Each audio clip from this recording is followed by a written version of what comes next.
সবাইকে ঈদ মোবারক। আপনারা জানেন যে গত 16-17 বছর আমাদের দলের নেতাকর্মী অর্থাৎ বিএনপি, ছাত্রদল, যুবদল, কৃষক দল, বিরোধী দলের সাবেক বিরোধী দলের নেতাকর্মীরা কেউ ঈদ উদযাপন করতে পারেনি।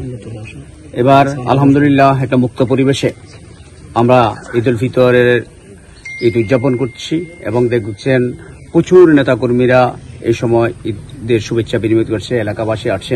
এই ধরনের উৎসব গত 17 বছর আমরা দেখিনি। এবার আলহামদুলিল্লাহ সবাই আমরা অত্যন্ত আনন্দঘন পরিবেশে একটা উৎসব আমরা পালন করছি। আমরা চাই বাংলাদেশ থেকে যেন আজীবনের জন্য ফেসিবাদ দূর হয়ে যায়, নির্বাসিত হয়। ফেসিবাদ যেন আর বাংলার মাটিতে যেন কখনো স্থান না পায়, সেটা আজকের এই ঈদের দিনে আমাদের প্রত্যাশা। আমরা আশা করব যে এরকম মুক্ত পরিবেশে যেন আমরা সারাটি জীবন যেন আমরা ঈদ উদযাপন করতে পারি, আমরা চলাফেরা করতে পারি, আমাদের কাজকর্ম পরিচালনা করতে পারি। আপনারা জানেন প্রায় 17 বছর ধরে জগদ্দল পাথরের মতো শেখ হাসিনার নেতৃত্বে ফ্যাসিস্ট সরকার এখানে আমাদের বুকের উপর চেপে বসেছিল। এই দেশের মানুষের জানমাল ইজ্জতের কোনো নিরাপত্তা ছিল না, বাক স্বাধীনতা ছিল না, গণমাধ্যমের স্বাধীনতা ছিল না, বেঁচে থাকার নিশ্চয়তা পর্যন্ত ছিল না। এদেশের মানুষ বিশেষ করে বিরোধী দল বিএনপি ও তার অঙ্গসংগঠনের নেতাকর্মীরা ঘর ছেড়ে বাড়ি ছেড়ে পালিয়ে বেরিয়েছে। বছর বছর অনেকে বন জঙ্গলে পর্যন্ত তারা থেকেছে, অনেকের বাড়িঘর জ্বালিয়ে দিয়েছে, পুড়িয়ে দিয়েছে, অনেকে রক্ষাক্ত করছেন। মোর্শেদ হাজারি আছে, তাকে তো একেবারে মেরেই একেবারে মৃত্যুর কাছাকাছি নিয়ে গেছিল। তো এই অবস্থা অসংখ্য নেতাকর্মীদেরকে, সেই অবস্থা থেকে আলহামদুলিল্লাহ আল্লাহর রহমত যে ফ্যাসিস্ট শাহী তার চেয়ে যে অনেক বড় শক্তিশালী যে আল্লাহ সেটা প্রমাণিত হয়েছে এবং ফ্যাসিস্ট শাহীকে পালিয়ে যেতে হয়েছে।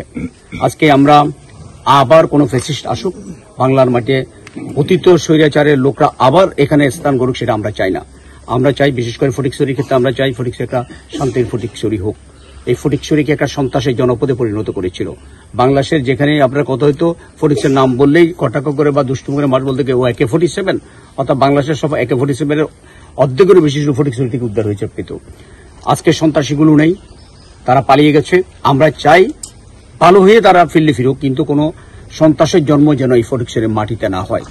এবং আমরা বাংলার জাতীয়তাবাদী দলে আমরা যারা আছি আমরা দৃঢ় প্রতিজ্ঞ এবং জনগণও আমাদের সাথে আছে, তাদেরই একই বক্তব্য, ফটিকছড়ি হবে শান্তির ফটিকছড়ি।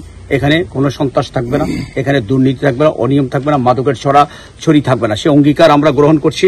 আজকের ঈদের দিনে এলাকার জনগণ আছেন, আপনারা জানেন অনেকে আসতেছেন যাচ্ছেন, এই জনগণেরও একটি তাদের চাওয়া পাওয়া, এটার জন্য একটা যেন শান্তির ফটিকছড়ি হয়। এখানে যেন আবার ফ্যাসিস্টরা, কথিত ফ্যাসিস্টের দোসররা যেন এখানে যেন আবার মাথাচাড়া দিয়ে উঠতে না পারে। আমরা সেই ব্যাপারে আজকে এলাকার জনগণ ফটিকছড়িবাসী আমরা অঙ্গীকারবদ্ধ।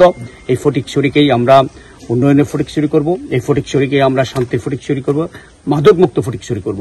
এই ফটিকছড়িতে আমরা কোনো সন্ত্রাস অমুক বাহিনী সমুক বাহিনী কোনো বাহিনী আমরা হতে দেব না।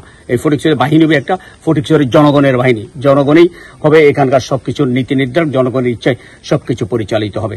ইনশাআল্লাহ আমরা জনগণের সাথে অঙ্গীকারবদ্ধ। আমরা ইনশাআল্লাহ এখানে কোনো সন্ত্রাসের জনপদ এখানে করতে দেব না, এখানে চাঁদাবাজি হবে না, এখানে কোনো মাদকের ব্যবসা হবে না, এখানে কোনো দুর্নীতি হবে না, এখানে কোনো অপশাসন হবে না, এখানে কোনো দুঃশাসন হবে না, এখানে কারো উপর হামলা মামলা নির্যাতন গুম খুন হবে না। সেই অঙ্গীকারবদ্ধ। আজকের ঈদের দিনে আমরা ফটিকছড়িবাসী শপথ নিচ্ছি ইনশাআল্লাহ আমরা কোনো সন্ত্রাসী কোনো দুর্নীতিবাজকে এখানে আমরা স্থান দিব না।